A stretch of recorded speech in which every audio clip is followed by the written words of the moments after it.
Hello travelers, ඔන්න ඉතින් ට්‍රින්කෝ ගමනේ දෙවෙනි vlog එකත් අරගෙන ආවා.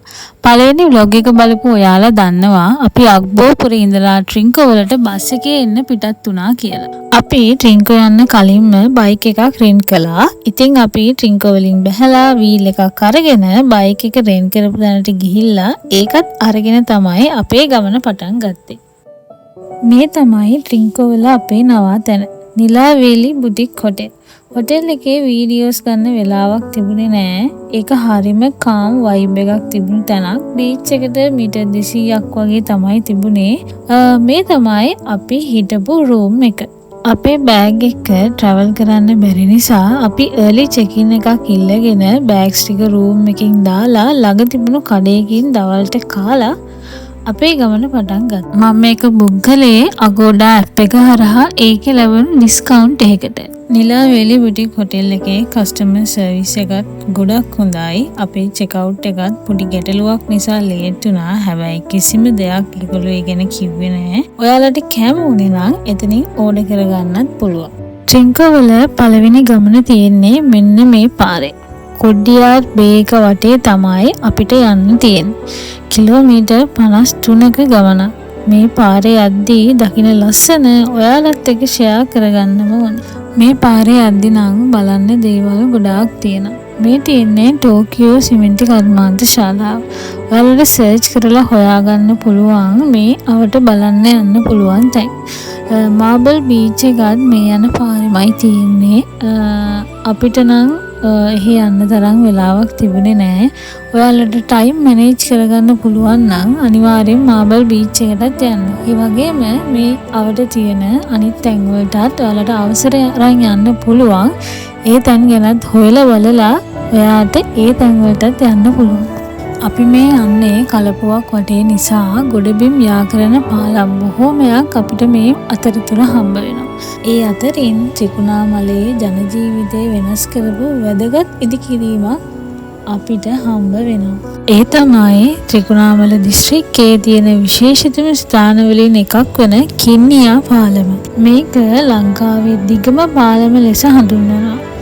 දිග මීටර් 396කින් සහ පළල මීටර් 10කින් යුක්ත මේ පාලම සෞදි අරාබි රජයේ මූල්‍ය ආධාරය යටතේ තමයි ඉදි කරලා තියෙන්නේ. මේ පාලම නිසා කලින් පාරුවෙන් එගොඩ මෙගොඩ යන්න සිදුවෙච්ච ජනතාවට දැන් ඉතා පහසුවෙන් ගමන් කරන්න පුළුවන්. ඒ වගේම පාලම උඩින් යද්දී ඔයාලට කලපුවේ සුන්දර දර්ශනයක් බලා ගන්න පුළුවන්. විශේෂයෙන්ම ඉර බහින වෙලාවට. මේ පාලමෙන් පහළ බෝටු සේවාවකුත් තියෙනවා. ඔයාලට මේ කලපුවේ ලස්සන තවත් බලන්න ඕන නම් මේ බෝටු සේවාව පාවිච්චි කරන්නත් පුළුවන්. ඉතින් මේ කලපුව වටේ එහෙම නැත්නම් අපේ මේ වරාය වටේ ලස්සන බලාගෙන යන ගමන් මට හිතුණා ඒ ගැනත් ඔයාලා එක්ක ෂෙයා කරගන්න. හැබැයි ඊට කලින් මම අපි ස්කූටර් එක රෙන්ට් කළේ කොහෙන්ද කියලා කියනවා.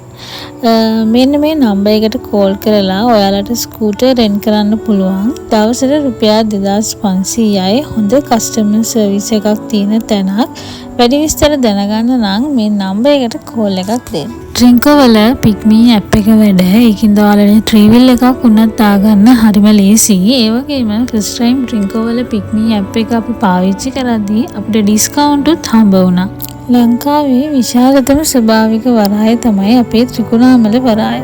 ඒ වගේම ඔයාලා දැනගෙන හිටියද ලෝකයේ දෙවනියටම විශාල ස්වභාවික වරායත් මේ අපිට තියෙන ත්‍රිකුණාමල වරාය. එහෙමත් නැත්නම් ගෝකර්ණ වරාය කියලා. මේක කොඩ්ඩියාර් බොක්ක ලෙසත් හඳුන්වනවා. මහවැලි ගඟ මුහුදට එකතු වෙන්නේ මෙතෙන්දී. ලෝකයේ බොහෝ රටවල් අපේ මේ සුන්දර වගේම වටිනාකමින් පිරුණු වරාය ගැන අතීතයේ සිටම අවධානය යොමු කරගෙන ඉන්නවා. අපේ ඉතිහාසයේ ඒ කියන්නේ වසර 2500කට පමණ පෙර සිටම අතීත කතාවල මේ ගෝකර්ණ වෙරළ තීරයේ සඳහන් වෙනවා. පෘතුගීසීන්, ලන්දේසීන් ඊට පස්සේ ඉංග්‍රීසීනොත් මේ ප්‍රදේශයේ බලකොටු ඉදි කරන්නේ මුහුදු ගමනාගමනයේ තිබිච්ච පහසුව නිසා.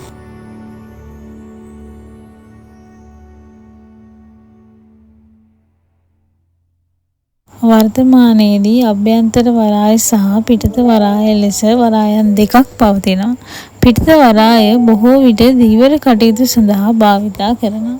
අභ්‍යන්තර වරාය තමයි නාවික හමුදා කඳවුර, පීමා කර්මාන්ත ශාලාව, සිමෙන්ති කර්මාන්ත ශාලාව වගේම ඉන්ධන ටැංකි සංකීර්ණයක් පිහිටලා තියෙනවා. වරායේ විශාලත්වය සහ ස්වභාවික පිහිටීම අනුව නෞකා විශාල සංඛ්‍යාවක් එකවර නැංගුරම් දාන්න පුළුවන්. ඒ වගේම ඕනෑම විශාලත්වයකින් යුක්ත නෞකාවක් මෙහි රඳවා තබන්නත් පුළුවන්. විශේෂිතම දේ තමයි මේ වරාය තුල සබ්මැරින් එකක් වුණත් හසුරවන්න පුළුවන්. ඒ වගේම මේ වරායේ අත්‍යවශ්‍ය භාණ්ඩ හැසිරවීමට අමතරව මගේ නෞකා හැසිරවීම සඳහා වෙනම ජැටි පහසුකම් තියෙනවා. කතාවෙන් කතාව අපි දැන් මුතුර් පහු කරගෙන සාම්පූර් වලටත් ඇවිල්ලා තියෙන්නේ. අපි බලමු සාම්පූර් කියන්නේ මොන වගේ සුන්දර ප්‍රදේශයක්ද, මොන වගේ ඉතිහාසයක්ද තියෙන්නේ කියලා. රින්කෝ කිව්වහම අපිට මතක් වෙන්නේ සුන්දර වෙරළ තීරයක්, නිල් පාට මුහුදක්, ස්නෝක්ලින්, ඩොල්ෆින් වොචින් වගේ දේවල්නේ. හැබැයි සාම්පූර් කියන්නේ අපි මේ දකින වයිබ් එකෙන් ටිකක් වෙනස් වෙන පැත්තක්. සාම්පූර් කියන්නේ ත්‍රිකුණාමල දිස්ත්‍රික්කයේ මුතූර් පැත්තට අයත් ප්‍රදේශයක්. මේක තියෙන්නේ ත්‍රිකුණාමල වරායේ දකුණු නැගෙනහිර පැත්තේ. ට්‍රින්කෝ ටවුන් එකේ ටුවරිස්ට් සයිඩ් එකෙන් ටිකක් අයින් වෙලා හාබර් එකේ අනිත් පැත්තට වගේ වෙන්න.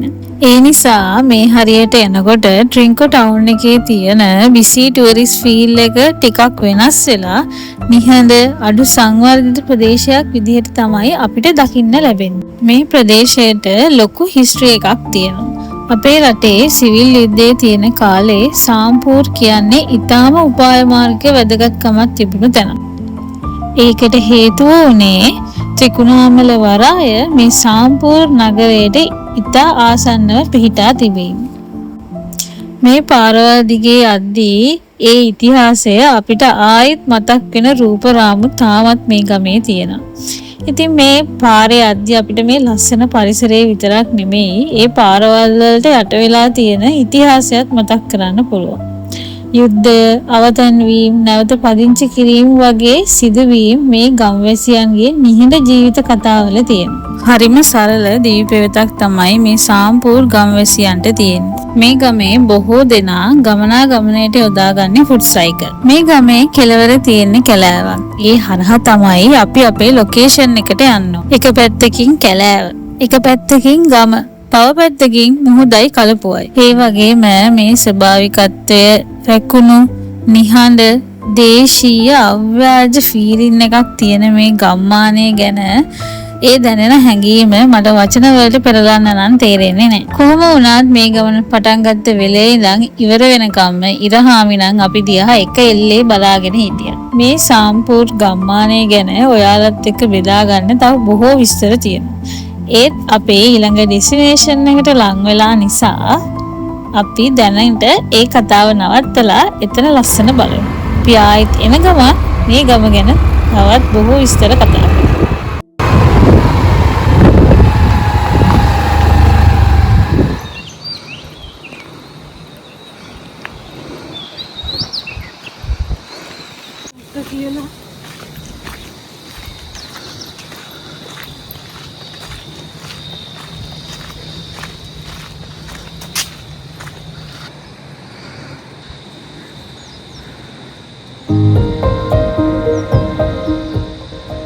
අපි මෙයාව බලන්න තමයි කිලෝමීටර් 53ක් විතර දුර ගෙවාගෙන මේ ආවේ. මෙයාට තමයි සාම්පූර් ලයිට් හවුස් එක, එහෙමත් නැත්නම් ෆවුල් ලයිට් හවුස් කියලා කියන්නේ.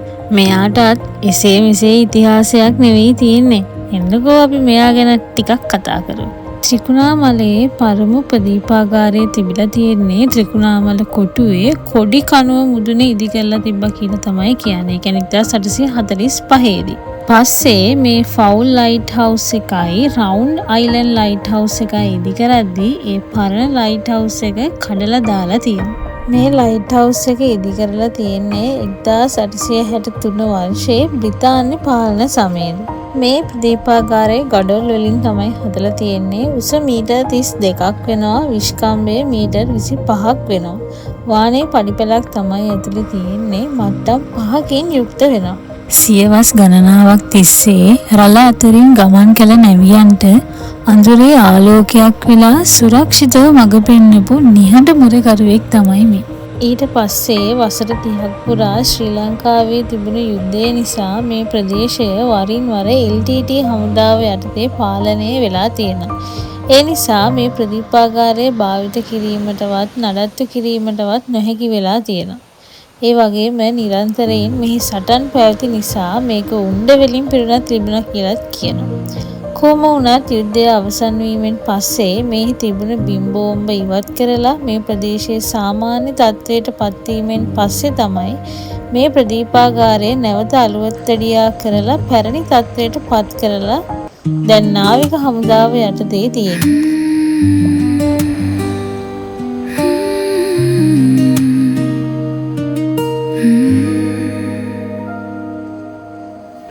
Golden sky is falling slow, where the cold sea breezes blow. We were standing side by side, watching daylight turn to night. Words we left unsaid remain, like the echo after rain. Sunset between us, fading light, drowning softly into night. Even if we drift apart, you're still beating in my heart. Sunset between us, turning blue. Every color leads to you. In the silence of the sea, you're the only memory.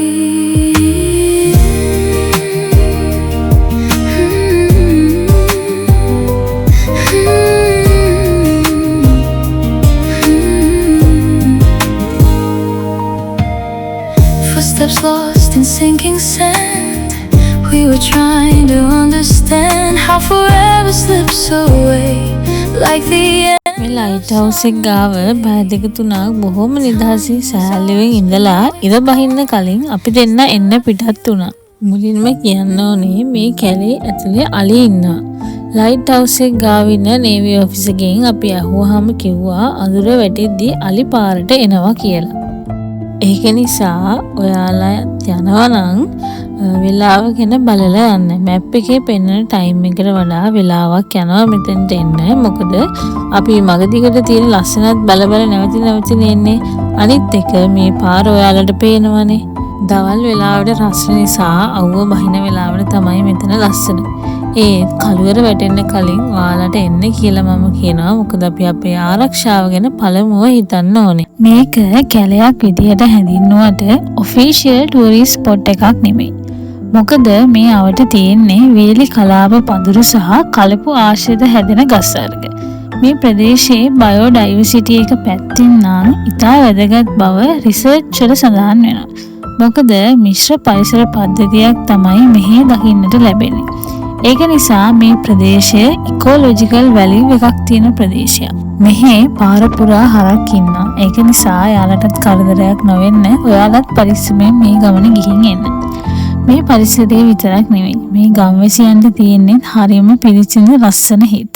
Map එකේ පෙන්නුව පාර වැරදිලා අපි එකම තැන කැරකෙද්දී ඒ බව තේරිලා එතන හිටපු කෙනෙක් අපිට හරි පාර අපි අහන්නවත් නැතුව අපිට පෙන්නලා දුන්නා. ඉතින් මේ මනුස්සකමේ ආදරයත් එක්ක අපි මේ හුළඟේ හඬත් අහගෙන ලස්සන සන්සෙට් එකකුත් බලාගෙන මෙමරීස් ගොඩක් එකතු කරගෙන රිලැක්සිං මයින්ඩ් එකකින් අපේ අද දවසේ ගමන ඉවර කළා. අපේ ඩ්‍රින්කෝ බ්ලොග් සීරීස් එකේ අන්තිම බ්ලොග් එක මම ඊළඟ වීඩියෝ එකෙන් අරගෙන එනවා. එහෙනම් අද බ්ලොග් එක මෙතනින් අවසන් කරන්න. මේ වගේ hidden places, travel experiences, history mix vlog බලන්න කැමති නම් Sachi on Road channel එක subscribe කරන්න. වීඩියෝ එකට like කරලා comment කරන්නත් අමතක කරන්න එපා. එහෙනම් අපි ඊළඟ වීඩියෝ එකකින් හම්බ වෙමු.